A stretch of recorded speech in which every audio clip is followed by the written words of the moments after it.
You're listening to a podcast from The Word. Okay, Mark Allen, I've got a stack waddy game for you. Go on, fire away.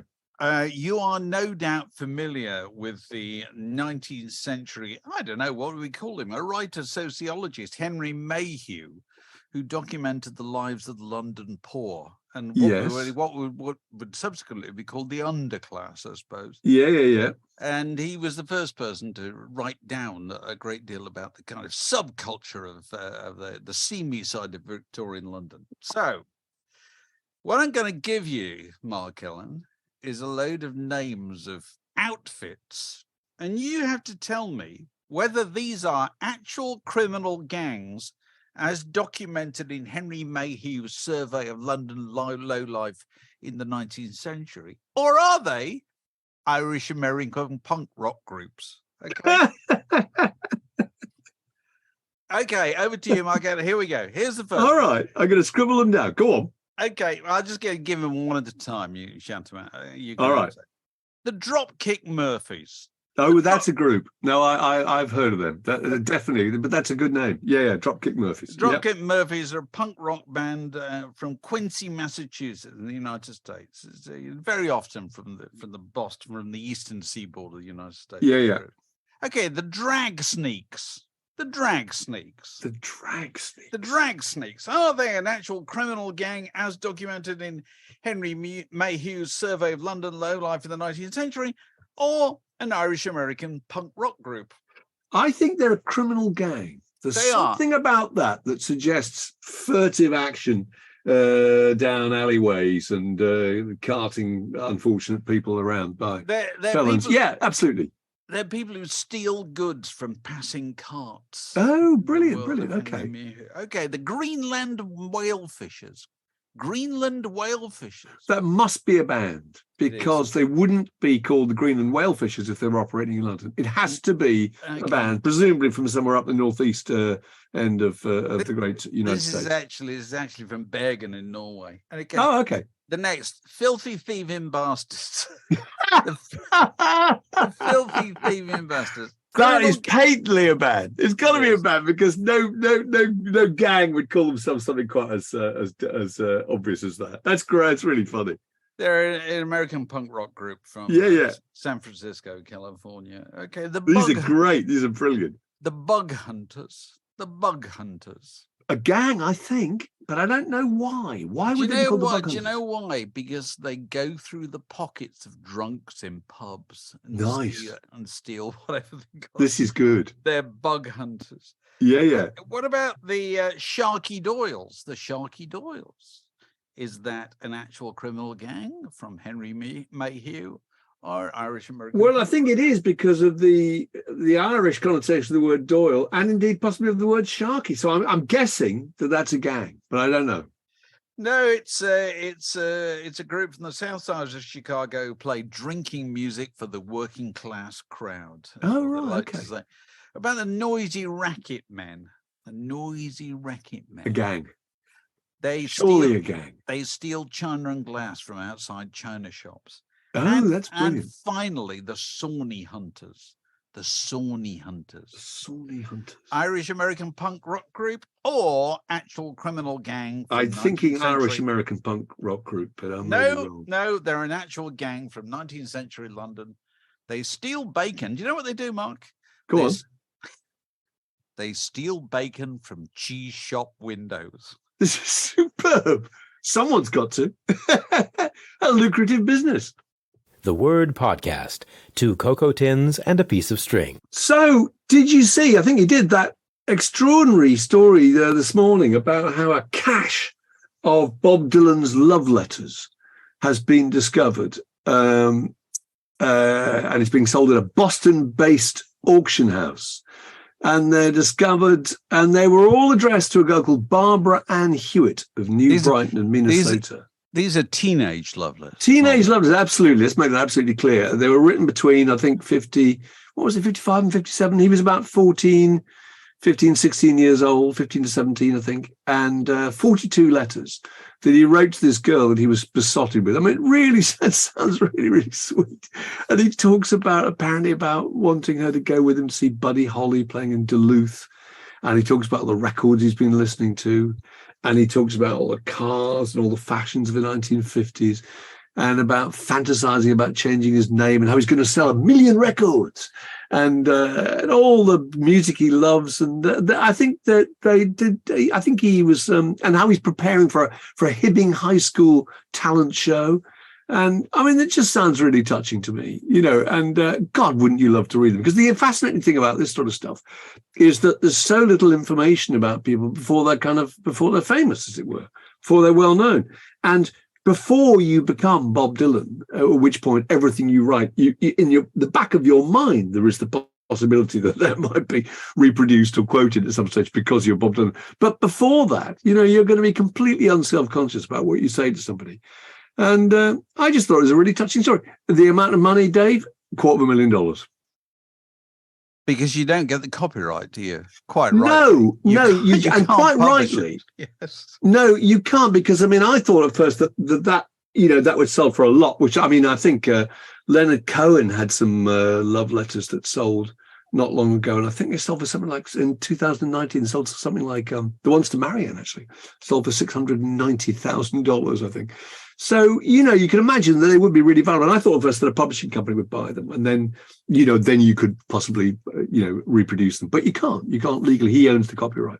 Yeah. But it's still it's a touching story, isn't it? Wouldn't you love to read those? I mean, it's amazing. She must have kept them all that time, and but she would have told the family. I'm sure that Dylan had been her boyfriend when she was a teenager, and she died 2 years ago, and I think the daughter probably just thought, well, I tell you what, let's just put them out there and see if anybody's interested.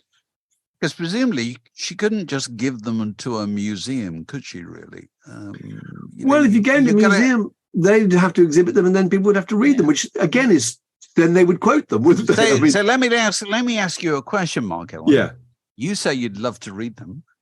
How little would you like anybody to read a love letter that you wrote? By me. And I guarantee that you did write them, because we all did. Oh, yeah. When you were 13, 14. Oh, indeed, I did. Okay. I was going to ask you exactly the same thing. Actually. Okay. How embarrassed you'd be, because in my case, of course, there would be gauche attempts at dreadful poetry and very, very soppy, sentimental things. I mean, you're probably the same. I'm sure. I used to write letters with actual poems in them, because don't forget, and this went on probably till I was at college, kind of 18, 19, because if you had a girlfriend and you went home for the summer vacation or whatever, there was no regular texting or anything like that. And so actually absence was a really attractive thing, wasn't it? It was. You kind of enjoyed this. It was the sentimental pull of writing a love letter and then getting one. Was it something that I suppose has just disappeared from life nowadays, hasn't it? Well, it has, and also when those letters arrived, because of the amount of time that you'd had to think about them and to say whatever it is you wanted to say, and the time that elapsed between you sending it and getting a response, that when that response came, the impact was enormous, don't you think? You remember? Just incredible. I mean, you'd sit there and you wouldn't open it for an hour or two. You just sit and look at it and think, "Oh my God, this is a major drama." And it's it's just gone now. It's amazing. You say you wrote 40 some letters. 42 letters. That's quite a lot. I know. It's fantastic. And but she obviously kept all of them, and she must have written back to him. I wonder if he kept. Yes, that's a good point. He possibly didn't, actually. It's possibly one of the things he put behind him when he, because he burned his kind of early life, didn't he? When he changed his name. Yeah, and Bob also Dylan. there is a moment, presumably, when you have to say to your wife or whoever, when you're loading stuff into the roof of the new house, do you mind if I keep these 42 letters from the girl that I wrote to when I was 15? Is that okay with you? I mean, it doesn't mean anything. It doesn't mean a thing. But I mean, we were discussing this only the other day, weren't we? We were. Kind of how you can never, ever mention a former girlfriend, even from like in the days of black and white, to your wife, can you? Never assume that there is a statute of limitations over things like that. It can go down quite badly. tends to really go down terribly, terribly badly. So so this woman is no longer with us, but her offspring are. But her offspring are there. Telling the bit. Yeah, absolutely. So I've been reading this Dylan book, and this is the philosophy of modern song. I think there are bits of it I would criticise enormously, and there are bits that are just hilarious, where he just paints in the backstory that he imagines about characters in songs, which I won't read right now because they're quite wordy. But I was going to mention this thing about Elvis Costello. It's fantastic because very rarely does he talk about the book's really about the effect of music. It's not the cause.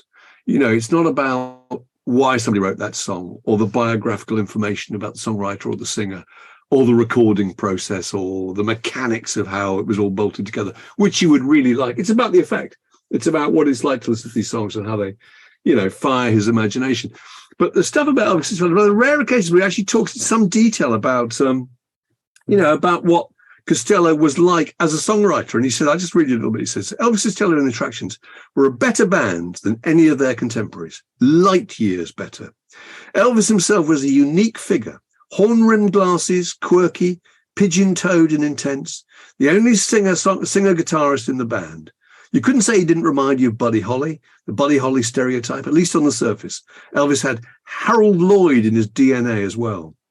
At the point of Pump It Up, he obviously been listening to Springsteen too much, but he'd also had a heavy dose of subterranean homesick blues. Good point, actually, isn't it? Pump It Up, incredibly like it, isn't it? Pump It Up is a quasi-stop-time tune with powerful rhetoric. And with all this, Elvis exuded nothing but high-level belligerence. And he says here over the page, he says, the trouble is he exhausted people. Too much in his songs for anybody to actually land on. Too many thoughts, way too wordy, too many ideas that just bang up against themselves. Here, however, it's all compacted into one long song. Elvis is hard-edged with that belligerence that somehow he is able to streamline into his work. The songs are at top speed, and this is among his very best. It's really interesting. He talks about the Clash too. He says the Clash. He talks about London Calling. He says they were a desperate group. They have to get it all in. And a lot of their songs are overblown and overwritten, but well-intentioned, And you just wish there was more of that because, that's the really gold dust stuff. Someone with his skill, his understanding of that balance between lyrics and with words and music that Costello didn't get right at first. It was just, wasn't it? It was just relentless. I'm a lyricist. Well, maybe it all kind of balanced out. Maybe it's just the thing you can only say once, really. There's not a lot to add to it because it's such a profound, it's a profound point, really. And it's funny you say that because I was just listening to some Bob Dylan the other day and I can't exactly remember what it was, but it wasn't something I was enormously familiar with. It was one of those kind of bootleg compilations that's come out over the last 10 years or so forth, from the 70s, I think, or whatever. And so it's him singing a number of songs that I'd never heard before, and they may have been partly by him and they may have been partly by other people. And I was reminded once again, just what a fantastic performer he can be, and his ability to just put you there in a song, and have you picture what it is that he's singing about. Is very much connected. Give me an example of a song you're listening to. I can't even think what it was, Mike. It's gone out of my head what it was. It doesn't matter. Really. No, they're all the same. So many of them are the same. And then very often it's a case of he's not putting too much in there at all. He's also going quite slowly very often, you know what I mean? He's painting a picture. He's going at the speed of the listener, whereas Elvis Costello goes at the speed of Elvis Costello. Yeah, he does. That's right. So and there's the speed of the person who's familiar with the song because they wrote it. They've done all their homework with the song. It's easy for them. Whereas Dylan's kind of sings at his best for the person who hasn't heard it before. He's suddenly just been presented with this for the first time. And he can't be repeated too often. The people who accuse him of being a terrible singer are so wrong. Oh, my Lord. It's the most unique sound, and it's so expressive. And also, I don't know anybody who what would the word be, enunciates better. You never miss a syllable. because he realizes the value of what it is he's trying to say, and every syllable counts, and it's so clear. And I couldn't agree more. He's phenomenal. And the other thing that struck me is his audiobook. There's an audio version of this, and I think this is the most elaborate example of this I've seen so far, which is it's slowly becoming a thing. I think it's a kind of stellar cast audiobook. The book is read by the gravelly old goat himself, plus Jeff Bridges, Steve Buscemi, John Goodman, Oscar Isaac, Helen Mirren, Rita Moreno, Sissy Spacek, Alfred Woodard, who I don't know who that is actually, Jeffrey Wright, and Renee Zellweger. So that's pretty amazing, isn't it? Can I just point out, and I speak as somebody who's recorded a number of audiobooks myself, the key issue here is this. Bob Dylan probably didn't write the book entirely on his own. He may have dictated some of it. He may have had a team working with it. And he certainly wasn't going to sit in a bloody studio for the time it takes to record an audiobook. No, it's incredible. I've only done it once. Yes. It took 3-4 days, I think. 3-4 days. And you can only do 4 hours a day, and you're knackered. Absolutely knackered. And if you make a mistake, you feel bad for the poor person who's got to come there and edit that together, and you're letting them down, you know. So clearly Bob was never going to do that. He said, I'll do a bit that you put at the front of it, and then you get a load of but it's also a brilliant idea, don't you famous think? Mates, famous. I don't know if it is actually. It might be. Right. It's interesting. I was involved in this. How many years ago is this now? You know, the Ian McDonald book. Yeah, the guy I know. Well, Peter Curran actually. Yeah. Word and you're in the past, and his mate colleague Patch McQuaid. They had this idea of starting a kind of audio books imprint. Yeah, and they got the rights to do an audio version of Ian McDonald's Revolution in the Head, and they approached a load of people to read it, pick a bit and read it. And I did a bit, and Danny Baker did a bit. I can't remember who else did it, and I think it's fair to say it didn't work at all. Oh, is that right? Yeah. You can't market it, you know, and also, you know, the nature of an audio book is you have to kind of like the voice. You don't want it changing all the time. You want it being consistent. Yeah, that's a really good point. It's interesting. I was listening. I was reading. There's a column, Janice Turner's column in the Times this week. I think it was this week. Yeah, saying that she's been listening to the Bono's. He reads his own book, his autobiography. That would be good. And she says it's really good because his voice just suits it, obviously. Yeah, obviously does. No, absolutely. But also what you want is to hear the person who wrote it, you know, talking about these revelations themselves. I mean, you're absolutely right. Maybe hearing Renee Zellweger talking about Hank Williams is not quite the same. The words of Bob Dylan. It just doesn't work at all because it's a first-person book. Yeah, the I has to be the person who was. Yeah, absolutely. Who was? And I think you're probably right about the other people involved because, you know, it's a bit like Theme Time Radio Hour, the radio show that he did, which you and I absolutely loved. I'm sure a lot of people listening would have heard it too.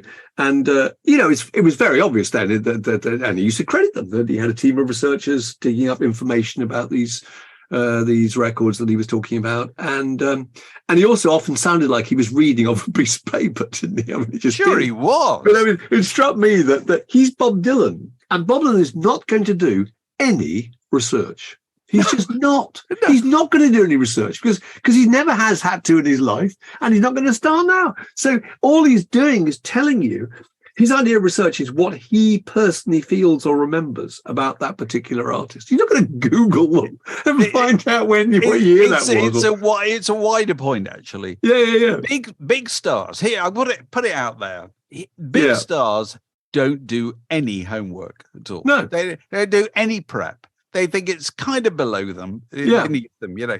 It's interesting, and I hope I'm not telling tales out of school. I was talking to our old friend and colleague Kate Mossman the other day. Yeah, and Kate Mossman had recently been dragged in to do a thing, I think, in the New Statesman with Bjork and Greta Thunberg, you know. Oh, right. And the magazine say, "Oh, just go in there and just move it along, just chair it a bit. They'll have loads of questions to ask each other." And Kate said it became immediately apparent neither of them was going to ask the other one a question. No, absolutely. Because whenever you get anything where you get two kind of celebs in a space, they both have to establish which one's the senior celeb, which one's they're just there. And one of the ways you can do that is by making it absolutely clear that you don't need to do any research or anything like that, because you're just so massively impressive just by being you. But you're clearly the subject of the thing, rather than absolutely a person investigating the subject. You're the subject. And this reminds me of another example of this, which was years ago when we were at Word. I remember you were asked to go on a panel. This is Oxford University. I can't remember now. Oxford University Painting Society. Oxford Union. You went on and you were on the same panel as Nick Rhodes. And Nick Rhodes of Duran Duran had turned up and done absolutely no preparation at all. Am I right? You just thought, I'm going to busk it. I'm just going to be Nick Rhodes. It was going to be fabulous. There's hundreds of people there. The Oxford Union, absolutely packed. And I think I'm pretty clear he'd done no prep whatsoever. Nothing at all. Because I'm a rock star. I'm kind of fabulous. My fabulousness will get me halfway. I'm wearing a pink suit. I'm fine. So anyway, you talk about what you've been reading this week, which is the Bob Dylan book. Shall I tell you what I've been reading this week? Yeah, go on. I've been reading a fantastic book called No More Champagne, Winston Churchill and His Money. Oh, right. Okay. It's a book just about Winston Churchill and his money. Yeah. And I think there ought to be a similar book about every famous person, it should be, I don't know, Paul McCartney and his money. Yeah. It's people's relationship with money. And the guy who wrote it is a kind of financial journalist, so he knows what he's talking about. And Churchill, kept every piece of paper, every letter from a bank manager, every demand from a publisher, every final demand from a wine merchant or a cigar seller, absolutely everything. So it's all there to piece it together. And it's just the most extraordinary tale, because he was born as a kind of 19th century aristocrat without any of the resources of a 19th century aristocrat. There's really not an awful lot of money, really. Father died young. His mother was a bit of a waster. And he very early on... But with expectations of a well-heeled life. He developed... absolutely. He felt he ought to live to a certain scale. And he never did anything in his life to rein that in whatsoever. Yeah. And so he just had to find ways of financing this lifestyle. And, he was in politics, and so you'd be in the cabinet, then you wouldn't be in the cabinet or whatever, you might be out for 10 years. And so most of what he made his living with was journalism. And honestly, it's fascinating for anybody who's made their living writing. God, the amount he had to do. But to give you an idea of it, and this is before the First World War, his annual income was £15,000, right? Which at the time made him one of the 10,000 wealthiest people in the UK. Yeah. His outgoings, 30,000. Jesus Christ! A lot of that on booze. Certain amount of it on, but just everything, absolutely everything. He just did everything on a scale. And cigars, for instance, he smoked 12 a day. 12 cigars a day. And at one stage, he didn't pay his cigar bill for 5 years. My God. Can you imagine? No. How much money is this? That's absolutely unbelievable. But then what's the event that makes him really wealthy? The Second World War. Because he comes out of the Second World War. He's famous, feted all over the world. Roosevelt's dead. Stalin's in bad odor. He's the man, you know what I mean? He's a man with a golden pen. And so he starts cranking out the books and the Second World War books and, all this sort of stuff. And he eventually has a team of people working on this stuff. This is why I say about Bob Dylan is probably doing a little bit of similar, you know what I mean? He's not entirely writing these books himself. He has teams to help him. Oh, absolutely. Because he has to get a certain amount turned around and delivered to the American publisher in time for spring or whatever, so that he'll get the $50,000 that he needs to pay for the farm that he's just bought next door to him, down in Kent. And if ever there was a brilliant example of how we're mistaken if we think that the wealthy don't worry about money, that book is a shining example of that, because he's utterly obsessed with money all his life. Even when he's got none, and then when he's got loads, he's still utterly obsessed. But isn't that the case with, I mean, as discussed before, on the podcast, the example like the Stones, that part of the reason that they tour is because they have a lifestyle with a certain number of houses, and they cannot possibly countenance the idea that number of houses or that lifestyle is anywhere going to be reduced, because if it's being reduced, it means that they are somehow, even if it's only in their own heads, they're on the slide, and that's not something that they're prepared to accept. And so you've got a lifestyle, and also you constantly imagine that if you had a little bit more money, things would be even better. And so you're in that kind of cycle. Not that this has ever happened to either of us, but you're in that kind of cycle, aren't you? But anyway, it's funny. I was only reading a thing the other day. Elton John, had his farewell tour. Yeah. Which was sidelined by COVID, wasn't it? First of all, and it was delayed and then resumed and then off again and whatever. Yeah. And there are stories in the paper saying that they were really depending on this tour to bring in something like $50 million. Yeah.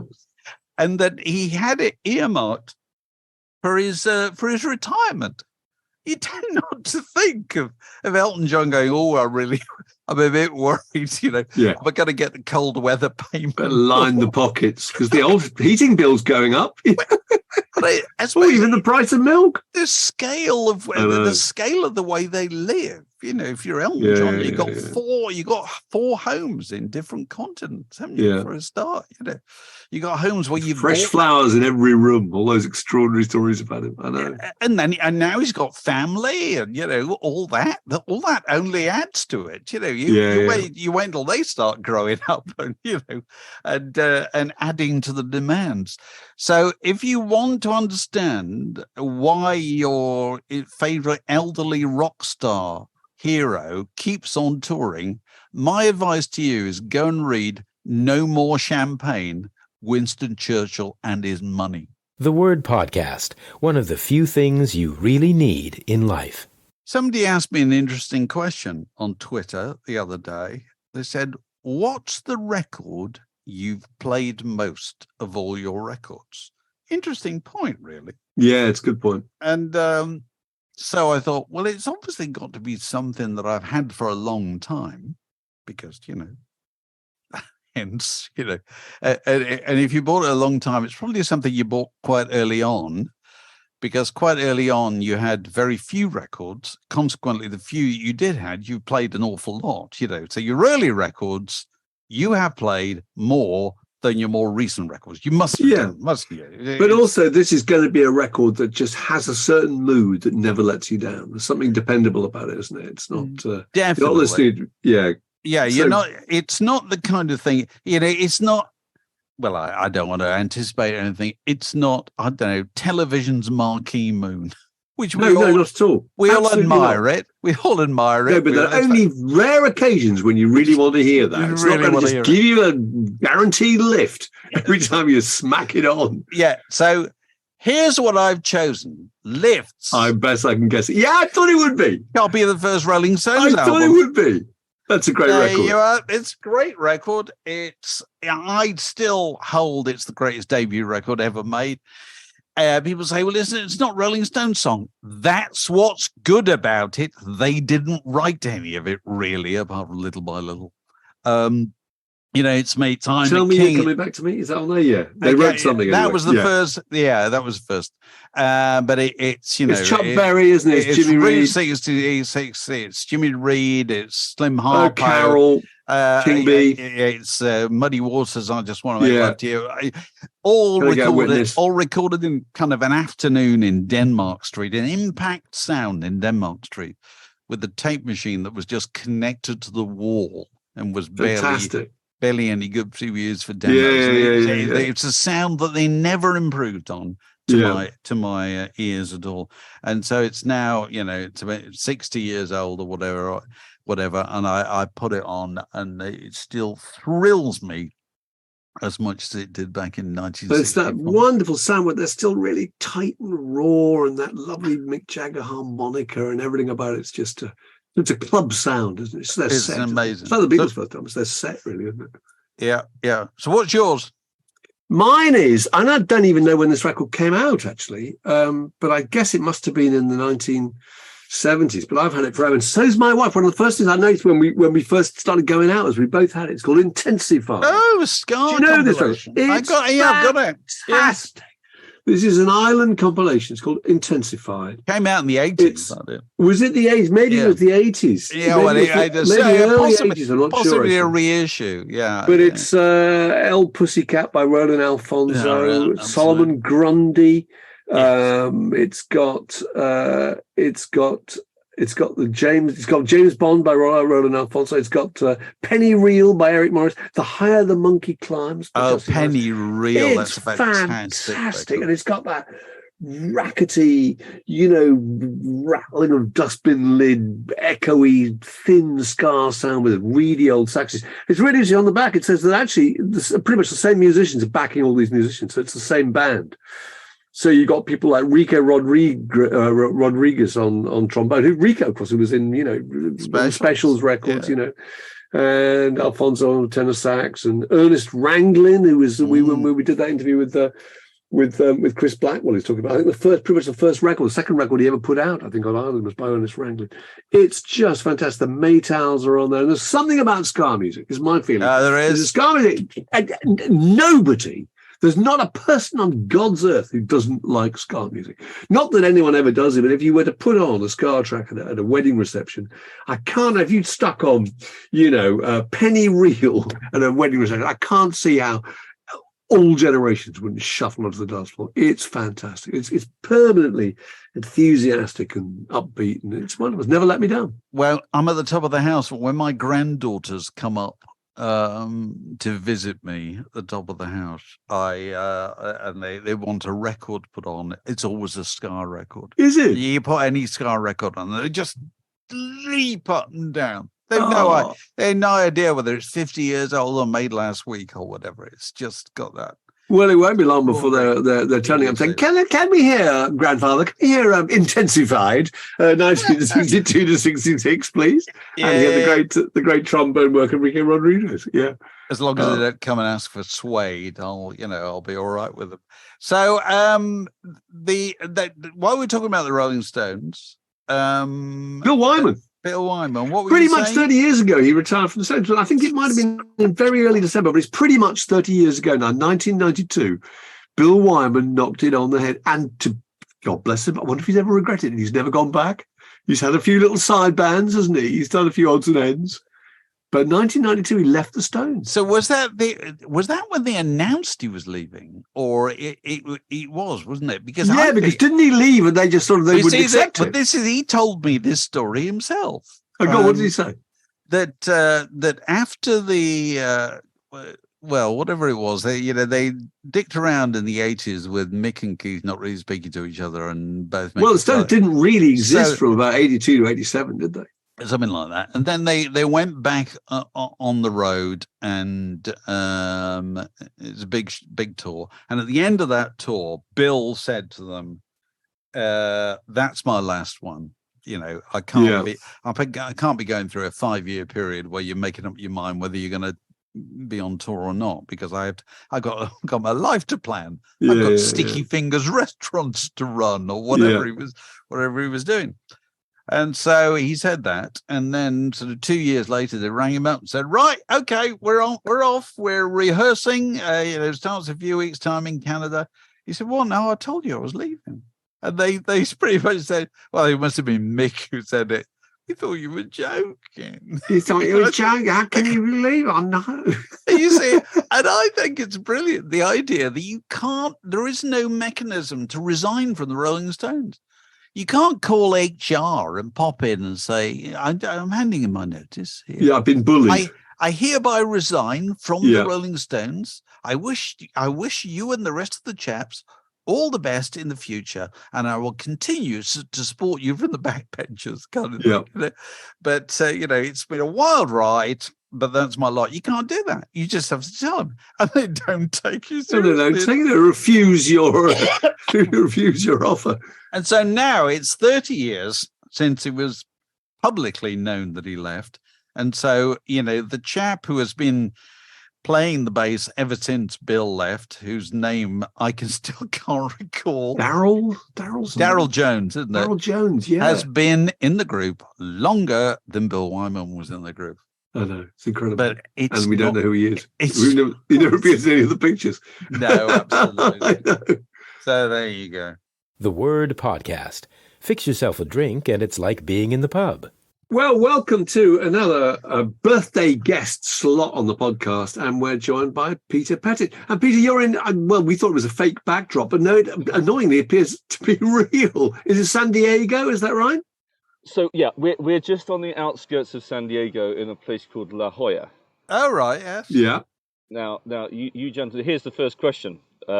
Which famous song does La Jolla appear in? Oh, my goodness. Because it's spelt, is it Jolla? Yes. Is it a Steely Dan song? It sounds like it might be. It's not that I'm aware of. It's another pretty well-known song by another pretty well-known group. Go on. Associated with California. So it's the Beach Boys. Oh. And it's Surfing USA. Oh, right. Oh, good. It's one of the many places where surfing took place in that song. Took place with the absence of any Beach Boys.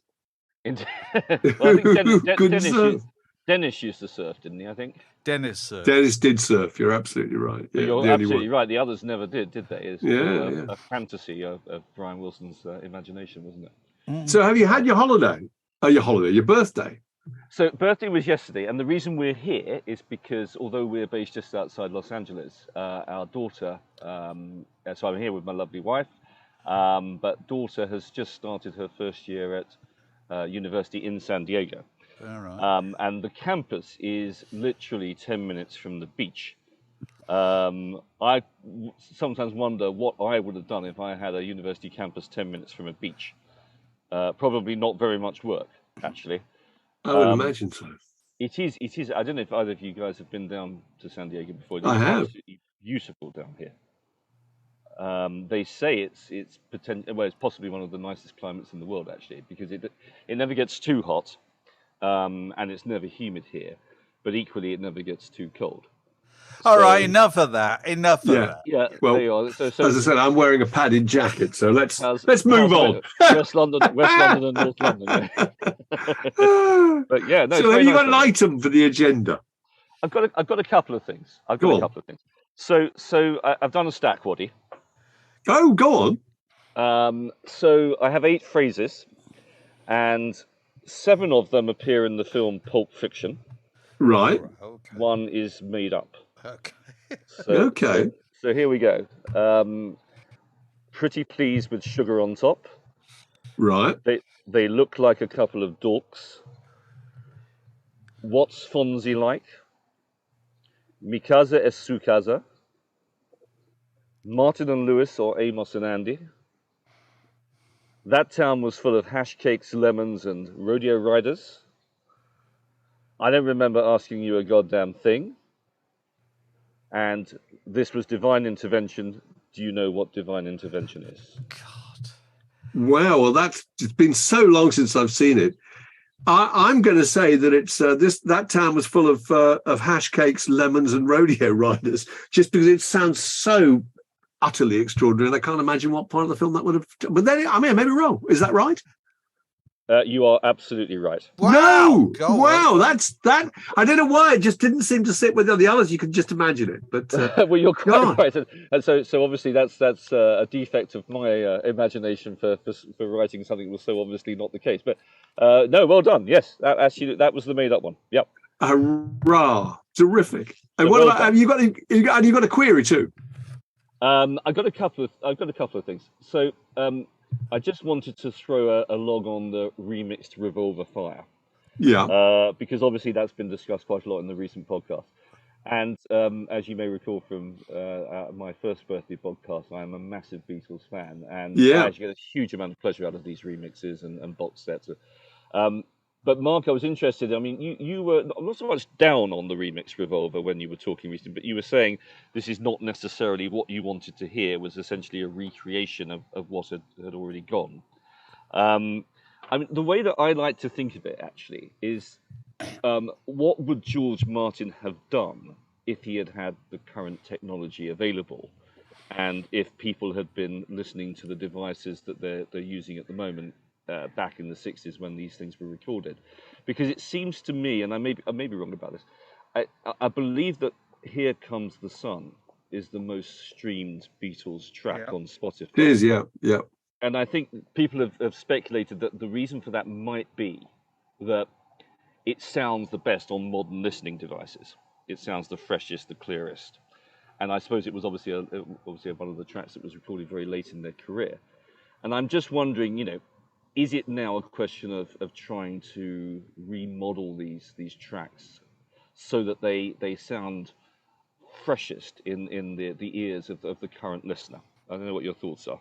Well, I think it's certainly the case, because you'll never be able to stop it, that the music that is being recorded now that people will still want to listen to in the future will be constantly remixed, mucked around with, changed in all kinds of ways to take advantage of exactly what you're talking about. That it'll be different in 5 years, it'll be different in 50 years or whatever. That will happen because it can happen, because the companies who own the copyright will be able to, they'll control it forevermore. You know what I mean? That's what, whether it's a good idea or not is neither here nor there, really. That will happen, because I think one of the points we were making when we were talking about this the other day is that we used to listen to these things on a mono Dan set in 1966 or whatever, and it sounded brilliant. And that's the way we liked it. That's the real sound for us. But it's all right. It's also because you're 15 years old or whatever, and your ears are not clogged up, and you haven't listened to millions of things, and you just listen in a different way.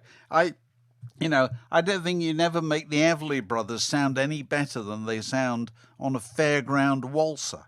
It just, you can never make Chuck Berry sound any better than he sounded on a mono jukebox in a cafe in 1964. It can't be done, because all you end up doing, you end up making these things sound rather thin. You overexpose them sometimes with the scrutiny of the gear, which they never got exposed by. You're hearing all the component parts rather than the big organic slab of sound. Yeah. But it'll continue. It'll continue into the future. So, I don't know if any of Giles Martin's children are interested in being producers or engineers, but it'll probably be passed on. And you wouldn't be surprised if they have another go at it in 30 years' time. I mean, sorry, I bring up a subject Mark and I have just been talking about when we recorded earlier parts of the podcast. I've just been reading about Winston Churchill and his money. And Winston Churchill was the beginning of a Churchill industry, which, his family and his heirs and academics and all kinds of people participate in to this day. And that's not even that long ago, And that's not even, you're not even dealing with recorded information there. You're dealing with words and spaces mainly. So it'll certainly happen with the Beatles, and it'll happen with loads of other people as well. Yeah. Although I think Here Comes the Sun's success actually isn't necessarily to do with the way it sounds now. I think it's to do with people making playlists for when they go on holiday. It's what appeals to 15-year-olds rather than... what you know is that I can't see any alternative to this. All recorded music will be untethered from the medium in which it first appeared, whether it was a 12-inch LP or a CD or whatever. It'll just be individual bits of music floating around, people using them in all kinds of ways. Yeah, it's an interesting future. And you were mentioning about Motown as well. I think if they did start to play around with those Motown songs, that could be quite interesting, because I'm sure there are instruments and vocals that are hidden in there that we've never really heard before.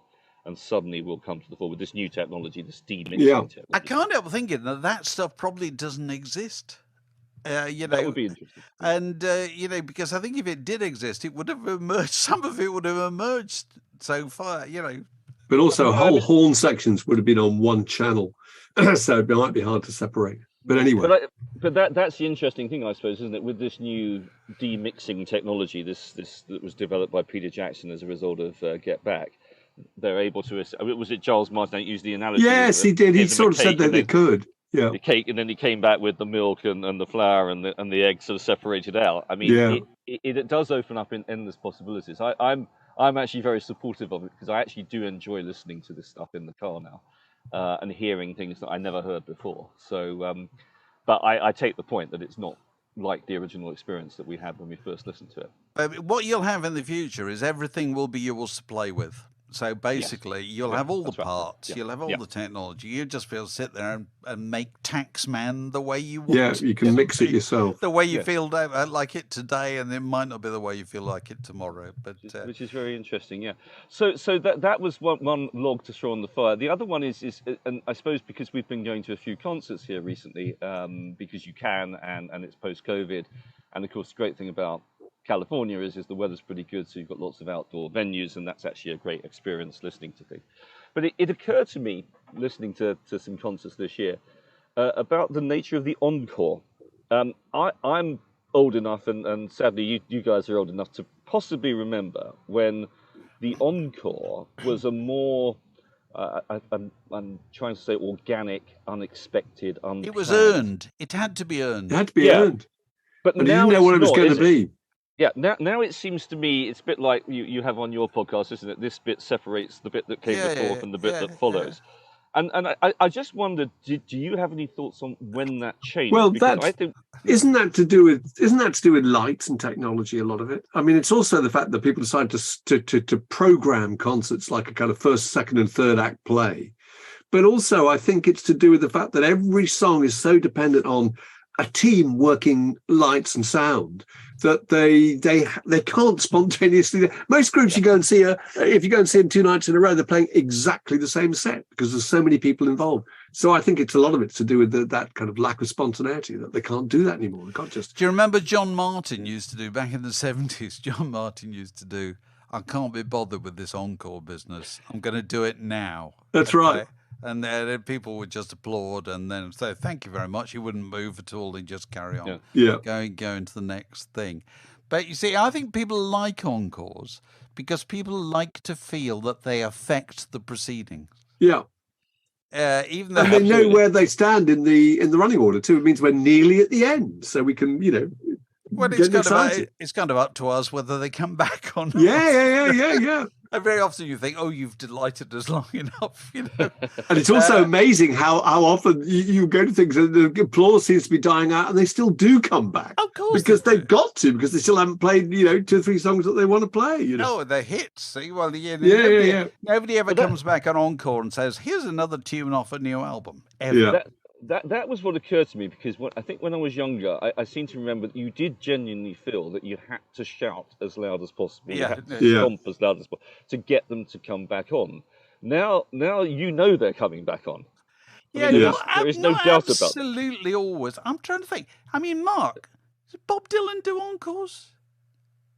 No, I don't think he did. does. I've got a feeling they just got up and stood there and took some applause and maybe sat down and did another song. But I don't think it went off stage. Dylan doesn't go off stage and come back on because again. it's also very un-Dylan business, isn't it? Because if you respond to a traditional encore and you come back on, you kind of have to go, oh, this is really unexpected. Yeah, you've got to say something. You've got to say something. Yeah. Bob Dylan couldn't possibly do that. No, he couldn't possibly say, you're too kind, the Albert Hall. Morrissey couldn't do that. No. It doesn't fit with the image at all.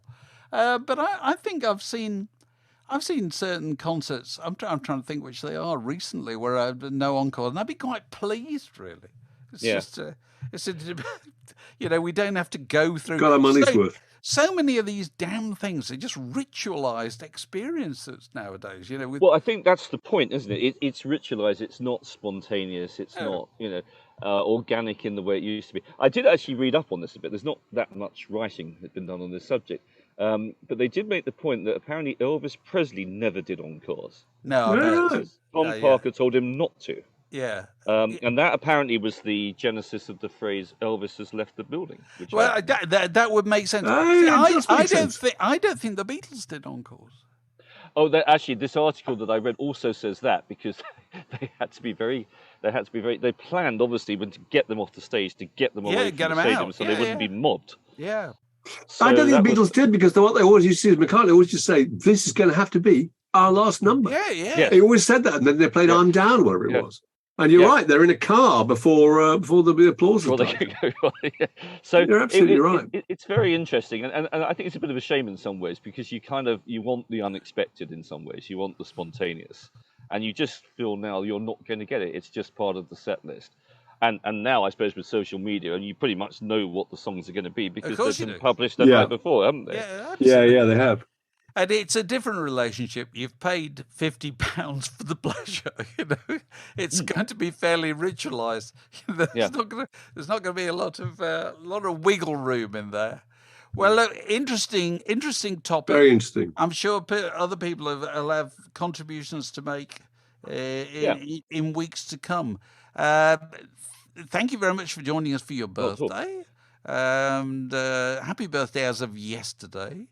See you next year. Get back indoors before you freeze to death. You're listening to the Word Podcast, where the time is whenever you want it to be. So, welcome to our Patreon birthday boy guest for this week. Is Mike Sketch. Hello, Mike. Where do we find you? Hello, guys. You find me in Stamford, in Lincolnshire. Oh, of course, Stamford. Is the George Hotel still there in Stamford? It certainly is, and I would imagine you would have had some wild EMAP related. We did. That's well observed. When we were at Smash Hits, particularly, we used to have conferences there, Dave. Do you remember? Well, I don't know if they weren't really conferences. We were taken there. I think it was a reward for the magazine doing quite well. It was the oldest coaching in the UK or something like that. They used to say that. Very splendid stone floors and so forth. 14th century or something like that. That's the one we used to have a great time. There you go. In fact, I got married in the George Hotel to my wife 5 years ago. There you go. Oh, right. Oh, fantastic. Very good place. So when was your birthday?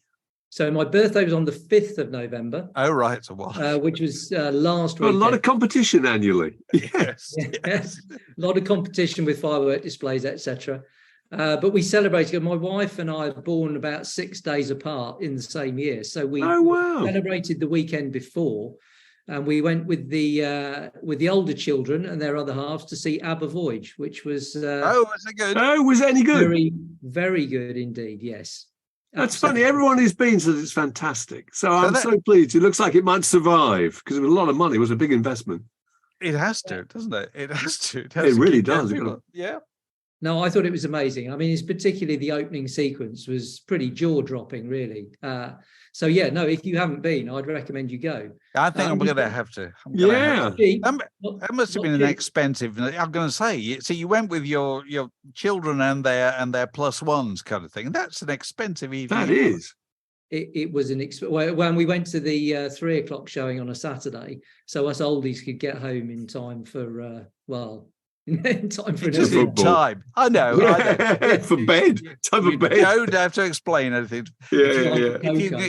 If you can go to any entertainment in the afternoon as opposed to going to it in the evening, it's a good thing, isn't it? It's always a good thing, isn't it? Absolutely. It just makes it so much easier to get home when you live north of London. Of course. Yeah, absolutely. And even if you live in London, it gives you an opportunity to go for a drink or something to eat afterwards. You're not tearing home straight. No, so it wasn't a cheap afternoon out. You're right, Dale. I think we were on the dance floor. We paid about just over £80 each, and there were 6 of us. So that's a 500 quid really before you've eaten or drank. Well, God, we were talking earlier on about Peter Gabriel going on tour, and I think the cheapest seats, or the most expensive seats actually at the front. I mean, you can see him for 140 quid, but I think the seats in the front row are something like 700 quid at the O2, and you think that's a lot of money. 2 people, 1,500 quid. Yeah. My Lord. Well, there'll be people happy to pay it, I'm sure. There would. You've got to really like him, haven't you, for that? Well, and also he hasn't toured for years, has he? Yeah, it's a big deal. So it's a big deal. It's a big deal. Fair enough. So have you got a conversational log to chuck on the fire? Well, I have. And actually, you've done a beautiful intro, really, because there's always talk about prices of gigs periodically on your wonderful podcast. And so I thought I'd do a bit of research and see who are the bargains out there? Who could you go and see for £30 or less? And right now, yeah, or early next year. And I've turned it into a stat waddy. So I thought, I'd put for you 8 names. Yes. And you've got to tell me which one you'd have to pay more. More than 30 quid. More than 30 quid. So is this the cheapest? Is this the cheapest seat? Yes, general admission. Generally speaking. All right, okay. And no meet. So there are some options for meet and greets on these, but I've just gone for the straight. No, go on. 8 names. Right, we've got to spot the expensive one. You've got to spot the expensive one. And I know that people often say the term legend is overused, but there are some legends here. I think certainly very well-known people. 30 quid or less. So first one, Francis Rossi. Right. Who goes out as status quo, doesn't he? Nowadays? Acoustic, albeit, but the man himself. Right. Number 2, Wilco Johnson, guitarist from Dr. Feelgood. Yeah. Third one, Andy Fairweather Low. Yeah. With Andy Fairweather Low and the Low Riders. Yeah. Hugh Cornwell, formerly not a very well-known name, but probably should be, and has been on your word in your attic, is Boo Hewerdine. Oh yeah. Master songwriter. Yeah. Yep. Sean Ryder needs no introduction. Yeah. Right. John Cale, formerly the Velvet Underground. Right. Yep. And Chris Difford from Squeeze. So we've got to decide which one is more than 30 quid. Correct. I think I've got my. I think I'm pretty sure. Shall I go first? You go first. I'm going to guess, and you can see Francis Rossi. He's not going out of status quo. I thought he was going out of status quo. You're saying he's going. Well. Yeah. That's a different thing. Oh, I see what you mean. Okay. Yeah. I'm going to guess John Cale. Yes, I was too. I think John Cale, because Francis Rossi, man of the people, Wilco, ditto, Andy Fairweather Low, just, he's a big name, but a big name from a long time ago. Hugh Cornwell, again, Hugh Cornwell, his own minor Stranglers, smallish venues, I don't know, Boo Hewerdine, There's one bigger issue than that, Mark, in all this, which is that all the rest are UK-based acts. John Cale is not. John Cale, that's true. That's true. Yeah. Presumably. It must be John Cale. So are we right, or are we paying his airfares here? Yeah, you guys are good, aren't you? Are we getting it right? Spot on. Yeah. Spot on. I've got a bonus question, though, as well. Go on. Which one of your mates would you have to pay slightly more than 30 quid to see? And he's on tour very soon. What, my mate, our mate? A very good mate of yours, yes. You often have him at things talking about stuff, particularly the Beatles. And he's charging Mark Lewison. No, Mark Lewison. No. Go on. Go on. Danny Partridge? Baker. No. Danny Baker. Danny Baker. Soon for £31.50 a pop. That's reasonable. That's incredible. That's a really reasonable night out. Because it's more than a night out. Well, it's 4 hours, isn't it? That's incredible. And he'll probably follow you home, That really is a bit. I think Peter Kay is doing the same sort of thing. Peter Kay's playing these massive venues, but I think you can still get seats for 30 quid or whatever. That's incredible. Really? Yeah. So, if you're trying to make the point that there is good entertainment to be had. Yeah, absolutely. I'm sure you're right. If you think about someone like Boo Hewerdine, who's absolutely back catalogue from the Bible, and he's written songs for all sorts of people, and he supports Chris Difford when he goes out. Yeah. So I think I could go to a pub in Leicester and watch them both in December, just before Christmas, for 20 quid. Playing acoustic and chatting and probably hanging around to sign books and what have you afterwards. I'm sure. It's a very good value night out. Very good deal. Shall I tell you something about Boo Hewerdine that happened to me the other day? This is the first time I've done this with a kind of a rock star. I butt dialed Boo Hewerdine. So Boo rang me up. He says, "Have you been trying to call me?" I said, "No." I was like, he said, "Oh, I thought it was my big break." My phone had magically rung him, so there you are. sorry, he tells a story when he plays live about this guy who used to ring him up and ask him to co-write songs with him all the time, and he always used to give him the brush off, and it turned out in the end it was James Blunt. No, there you go. Oh my Lord, that's amazing. Well, if you go and see Boo, get him to tell you about the house his former house. The extra he told us. Oh that God, story. yeah. Oh God, that's it was a chilling story. He murdered in it. Yeah, something like that. Yeah. I think it was. No, we interviewed him, and it took up the majority of the conversation because we were so fascinated by it. Poor guy. No, I think he wondered why he got it at such a reasonable price, but he found out quite soon. There we are. There's a lesson. Mike, thanks for that. And, brilliant. Happy birthday as of ages ago, but it's almost time for the next one. May your balloon remain aloft. May your balloon remain aloft till next year. Next year. Cheers. This podcast was brought to you by The Word.